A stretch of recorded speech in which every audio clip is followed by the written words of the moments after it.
what's up guys? Dan Dix here from Press for Truth. Today is Wednesday, December 28, 2011, and I hope you all had a great Christmas and enjoyed your holidays with friends and family. I certainly did. And I just got back into town last night, and I'm more than ready to get right back into the swing of things here at Press for Truth. Now, as some of you may already be aware, starting in 5 days from now, we are going to be officially launching PressForTruth.tv, where we're going to be coming at you every day, Monday to Friday, with daily videos.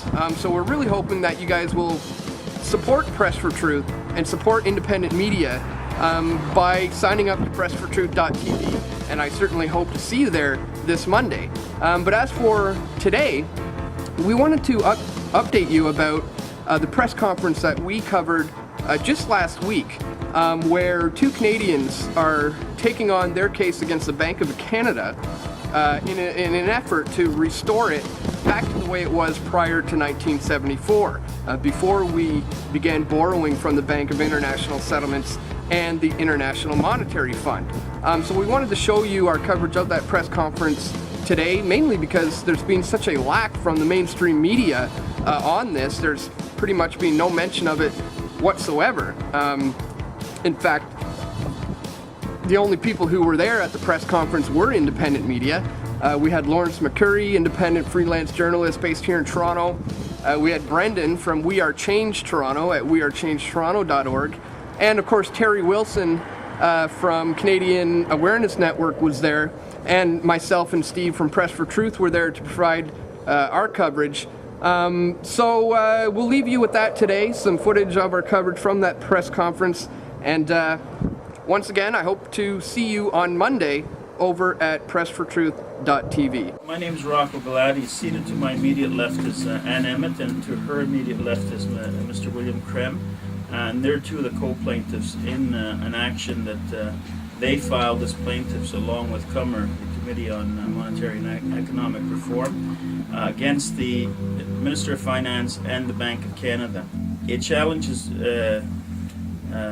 the abdication of sovereignty and governance in handing over monetary, financial, and socioeconomic policy through finances to foreign private entities, and a refusal to abide by and implement the terms of Bank of Canada Act with respect to loans, with respect to human capital spending, such as hospital, health, education, and so forth. The second aspect of the challenge constitutionally challenges the government's refusal to publish and set out the actual revenues that are collected or collectible before the transfer back of tax credits before net revenue is calculated and announced every year. The effect of this is that MPs in Parliament, Canadians in general, are completely left in the dark about the actual revenues Canada collects every year before the transfer credits go back, with the consequence that no real debate can be had on whether in any particular year a deficit is necessary,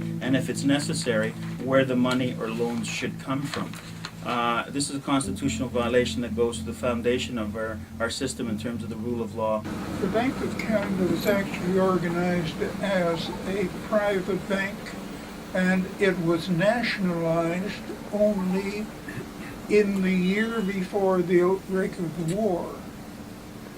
And by doing so, Canada's record, economic record, cost of the war to it, is far more successful than that of the United States or Britain, who had private central banks. You understand that because the Bank of Canada belongs to us, and we earned that as a result of the consciousness and concern that arose in Canadian people at the time of the Great Depression that Bill was talking about a minute ago.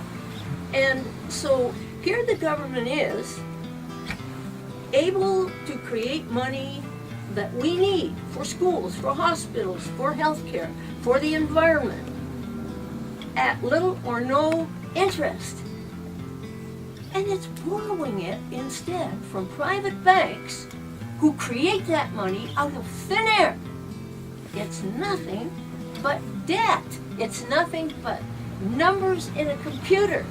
After we allow them to make money out of thin air, we allow them to collect interest at our expense on the money they lend.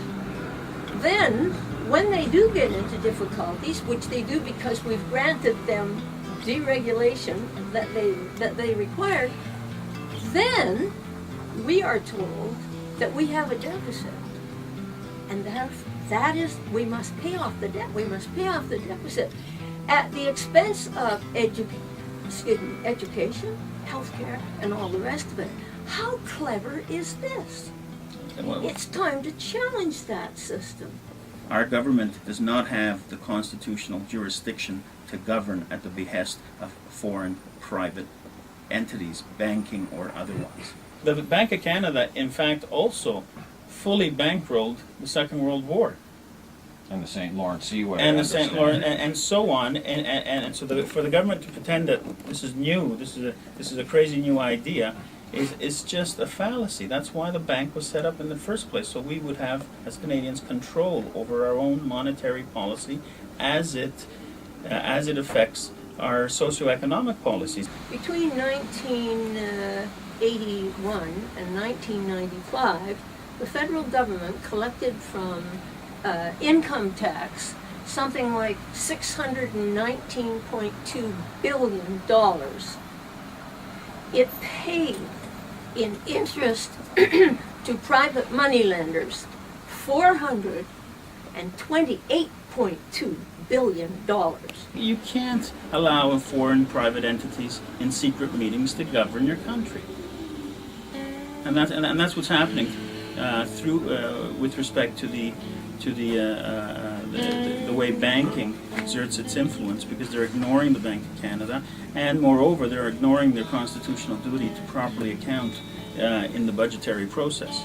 During the time of the G20 infamous meeting down in Toronto, there was a seminar downtown at which Paul Martin, you will remember, as finance minister and prime minister of this country, Paul Martin was the keynote speaker, and this was his message. Nation states can no longer handle their own economies. There must be international laws, and those laws must be mandatory and enforceable. What we must have is global economic governance. Now, I think that we are at a defining moment in history, and I think that democracy is in deep, deep trouble. But I really think that we are at a great watershed, and we will either make the right choices and challenge this dysfunctional, obsolete, wasteful, destructive economic system that depends on exploitation, on growth, on destruction, or we, I think, are at the edge of a very dark period. That is my motivation for doing whatever I can to bring to the attention of the Canadian people this option and the threat that they face.